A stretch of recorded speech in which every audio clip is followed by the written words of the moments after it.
আৰু এইখিনি ৰানিং কৰিব পৰা নাই আৰু ভিডিঅ' দিব পৰা নাই। এদিন লাগিব আৰু খেতিত, তাৰপৰা আকৌ যুঁজ দিম আৰু ভাইটি ভণ্টিসকলে আছাম পুলিচৰ যিটো যুঁজ দি আছোঁ ডেইলি 3200 মিটাৰ আৰু কৰিমগৈ আৰু এতিয়া ঘৰলৈ এতিয়া যাওঁ। খৰি চৰি লৈ ল'লোঁ হা।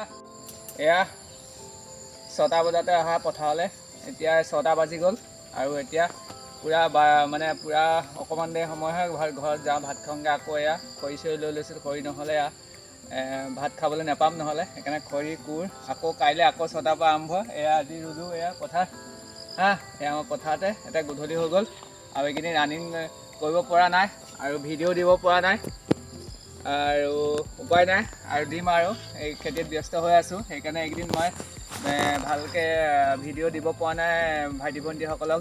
যিটো যুঁজ দি থাকোঁ আৰু এইটো দিম আৰু কাইলৈ চাগে যাব পাৰোঁ আৰু এনেকৈ আৰু কেইদিন লাগিব আৰু খেতিত, তাৰপৰা আকৌ যুঁজ দিম আৰু ভাইটি ভণ্টিসকলে আছাম পুলিচৰ যিটো যুঁজ দি আছোঁ ডেইলি 3200 মিটাৰ আৰু কৰিমগৈ আৰু এতিয়া ওলাইছোঁ, যামগৈ এতিয়া ঘৰ আৰু 1 কিলোমিটাৰ ঘৰ গ'লে হ'ব। 1 কিলোমিটাৰ পৰা ঘৰৰ পৰা 1 কিলোমিটাৰ হয় পথাৰখনলৈ। এতিয়া যাম আৰু গধূলি হৈ গ'ল। এয়া গৰু আছে, গৰু নি চব লৈ লৈছোঁ। গাঁৱলীয়া মানুহ, গাঁৱলীয়া কথা, গাঁৱলীয়া জীৱন যাপন। Thank U.